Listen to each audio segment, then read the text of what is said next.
بسم اللہ الرحمن الرحیم۔ السلام علیکم، میں حسین اقبال ہوں، آپ میرا یوٹیوب چینل دیکھ رہے ہیں۔ تو جناب بڑی خبر کہیں یا بڑا لطیفہ، نواز شریف صاحب جو ہیں ان کی ریڈی ایک بار پھر سے تیار کر لی گئی ہے، اور پاکستان مسلم لیگ نون نے پھر یہ فیصلہ کیا ہے کہ وہ اپنا چلا ہوا کارتوس یا مردہ گھوڑا اگر اس کو کہیں تو وہ دوبارہ آزمانے کے لیے جا رہے ہیں۔ اور اس کے ساتھ ساتھ مریم نواز صاحبہ کی بات کریں گے جو آج کل بہت ایکٹیو دکھائی دے رہی ہیں،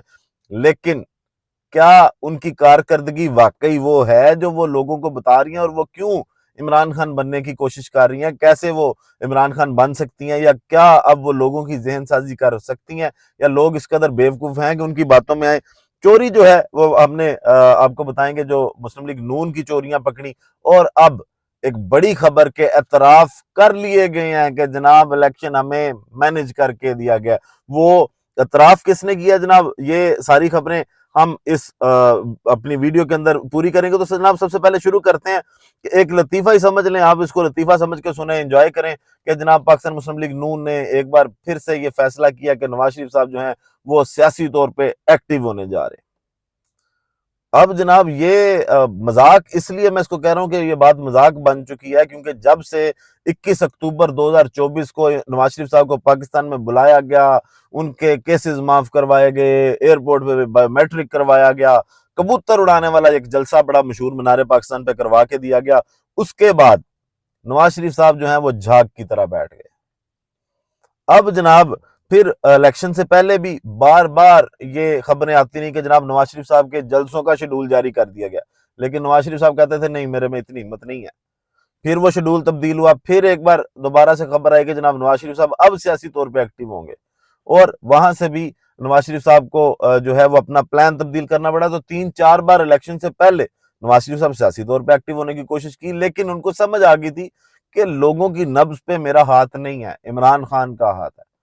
اور پھر وہ جس طرح پنوتی ثابت ہوئے کہ جس جگہ پہ جا کے انہوں نے جلسوں سے خطاب بھی کیا، اس میں پاکستان مسلم لیگ نون بری طرح سے آ رہی، جس کے شکار رانا ثناءاللہ صاحب بھی ہیں، کیونکہ فیصل آباد نواز شریف صاحب گئے تھے، وہاں پہ جا کے انہوں نے جلسے سے تقریر بھی کی تھی، پر جو رانا ثناءاللہ صاحب کا بعد میں فیصل آباد بھی انہوں نے حل کیا، وہ سب نے دیکھا۔ تو اب یہ ایک شغل اس کو کہہ سکتے ہیں، کیونکہ اگر نواز شریف صاحب نے ایکٹیو ہونا تھا نا، تو اب جو مذاکرات چل رہے ہیں نا، یہ سب سے زیادہ ضروری چیز تھی، کیونکہ دونوں جانب سے یہ کہا جا رہا تھا کہ پاکستان کے استحکام کے لیے یہ مذاکرات بہت ضروری ہیں، ان کے بغیر گزارا نہیں ہے، اب نہیں چل سکتا یہ کام۔ تو اس میں دونوں بڑی شخصیات، مطلب پاکستان مسلم لیگ نون کے صدر نواز شریف صاحب اور پیپل پارٹی کے جو سب سے بڑے ہیں آصف علی زرداری صاحب، صدر پاکستان بھی ہیں، سب کو پتا ہے کہ ان کا ان مذاکرات کے اندر کوئی کردار نہیں تھا۔ ویسے مفاہمت کے بادشاہ کہلاتے ہیں زرداری صاحب، لیکن یہ مذاکرات چھوٹے بچوں کے ہاتھ میں وہ ساری چیزیں پکڑا دی گئیں، اور جناب کہا گیا کہ یہ لوگ مذاکرات کر لیں گے، لیکن نواز شریف صاحب کا کوئی رول نہیں تھا اس میں،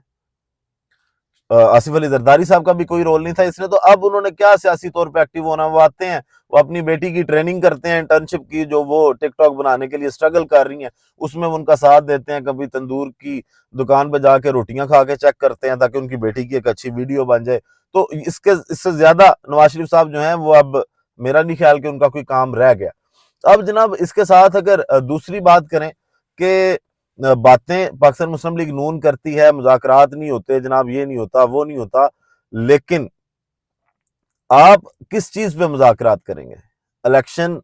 جو آپ نے چوری کیا، اگر اس کی بات کی جائے تو کیا آپ وہ کر سکیں گے؟ آپ بالکل نہیں کر سکیں گے، آپ بے اختیار ہیں، اور آپ کی بے اختیاری جو ہے وہ آج تسلیم بھی کر لی گئی، اور بے اختیاری ہوگی جب آپ اپنے منہ سے یہ بات مانیں گے کہ جناب ہم جو ہے وہ تیسرے نمبر یا چوتھے نمبر کی پارٹی تھے، اور ہمیں اٹھا کے جو ہے وہ وفاق کے اندر بٹھا دیا گیا۔ اور اس کے ساتھ ساتھ یہ بھی بتائیں گے کہ مذاکرات کیوں کامیاب نہیں ہو رہے، جب حکومت کے اپنے لوگ یہ کہیں گے کہ جناب میں مذاکرات کا سب سے بڑا مخالف ہوں۔ خواجہ آصف صاحب نے آج کہا کہ ان مذاکرات کا سب سے بڑا مخالف میں ہوں، اور پھر انہوں نے کہا کہ اگر بشرا بی بی صاحبہ اگر رابطے کر رہی ہیں تو جناب پھر مذاکرات کی ضرورت ہی نہیں ہے، تو وہ اگر خود اتنی سٹرونگ وومن ہے تو کیا کہا خواجہ آصف صاحب نے، کیونکہ انہوں نے یہ بولا کہ ان مذاکرات کے حق میں سب سے بڑا اگر مخالف ہے تو وہ میں ہوں۔ تو خواجہ آصف صاحب کیا کہتے ہیں وہ ذرا سنیے گا۔ آل دا مور ریزن کہ یہ مذاکرات جو اسمبلی میں ہو رہے ہیں ان کو ختم کریں۔ اگر بشرا بی بی جو ہیں وہ ڈائریکٹ ہو گئی ہوئی ہیں فوج کے ساتھ، تو پھر ہماری کیا ریلیونس بنتی ہے؟